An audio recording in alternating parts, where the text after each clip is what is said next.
प्रिय विद्यार्थियों, आज हम खाने योग्य मीठे पानी की मछलियों के बारे में पढ़ना शुरू कर रहे हैं।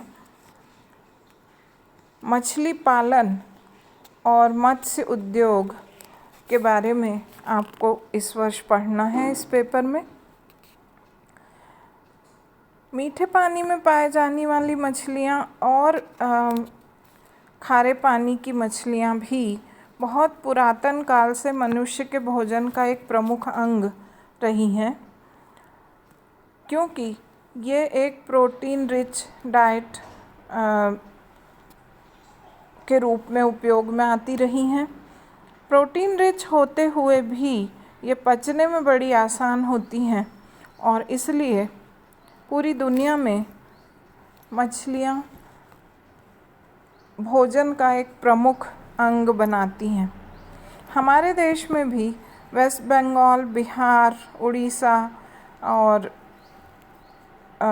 दक्षिण भारत के सभी राज्यों में मछलियाँ पाली भी जाती हैं, पकड़ी जाती हैं।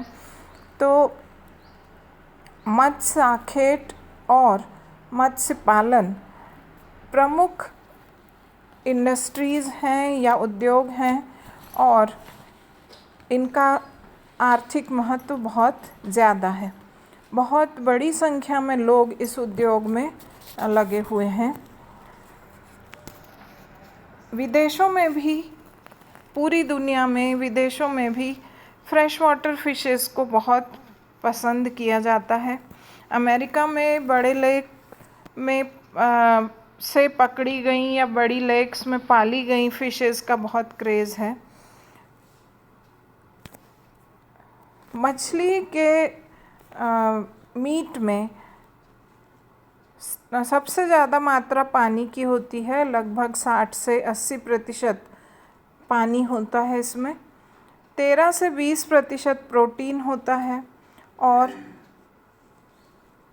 कम ज़्यादा या थोड़ी ही मात्रा में फैट या वसा पाई जाती है।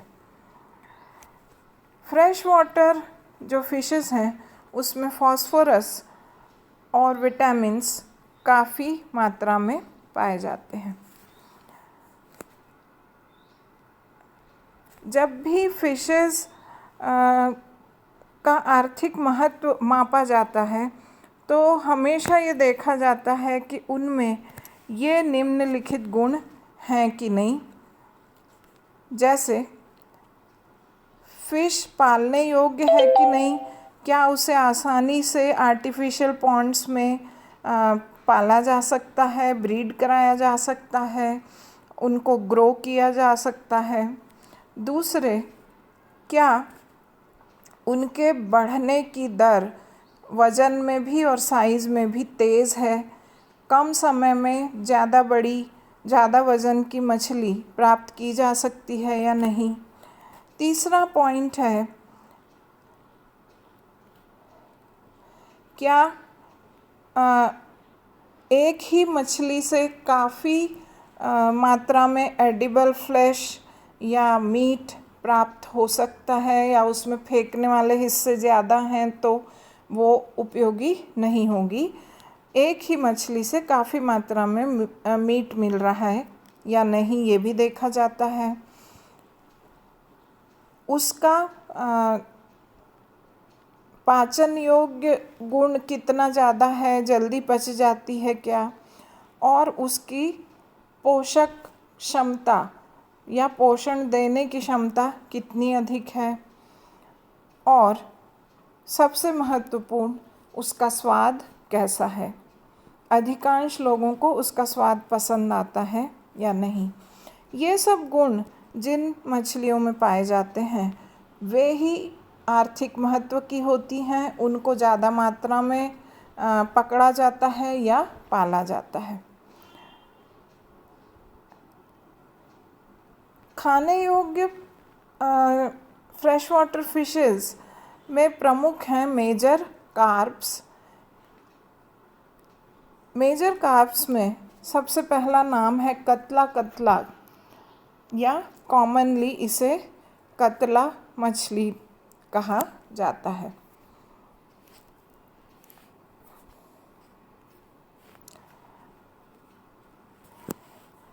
कतला जो है पूरे इंडिया में मिलती है। मैदानी इलाकों में फ्रेश वाटर में काफ़ी मात्रा में पाई जाती है। इसकी अधिकतम लेंथ या लंबाई करीब करीब 2 मीटर या 180 सेंटीमीटर होती है। कतला एक बड़ी तेज़ी से बढ़ने वाली फ़िश है और इसलिए इसे फ़िश इंडस्ट्री में या मछली पालन में काफ़ी प्रेफर किया जाता है। दूसरी मछली है लेबियो रोहिता, जिसको रोहू भी कहते हैं। ये भी एक महत्वपूर्ण कार्प है और भारत के दक्षिणी भाग को छोड़कर बाकी सारे मैदानी इलाकों के फ्रेश वाटर बॉडीज़ में ये पाई जाती है। इसकी खासियत यह है कि इसकी प्रजनन क्षमता काफ़ी अधिक है कतला की तुलना में रोहू की, और ये एक ही सीज़न में काफ़ी बड़ी संख्या में एग लेइंग करती है और सक्सेसफुली एग्स हैच हो जाते हैं और आसानी से ग्रो हो जाते हैं। मतलब प्रोडक्टिविटी इसकी बहुत अच्छी है। फिर अगली फ़िश है लेबियो कालाबासु। इसके भी गुण लेबियो रोहिता से काफ़ी ज़्यादा मिलते जुलते हैं। इसका डिस्ट्रीब्यूशन है पंजाब, वेस्ट बंगाल, उड़ीसा और दक्षिण भारत के काफ़ी सारे राज्यों में। फिर है लेबियोगोनियस, इसको सामान्य तौर से कुर्सा भी कहा जाता है। ये आसाम, उड़ीसा, मतलब नॉर्थ ईस्ट पार्ट जो है, नॉर्थ में और ईस्टर्न जो पार्ट है वहाँ पे काफ़ी पाई जाती है। उड़ीसा से फिर हम नीचे चलें तो कृष्णा नदी तक ये पाई जाती है।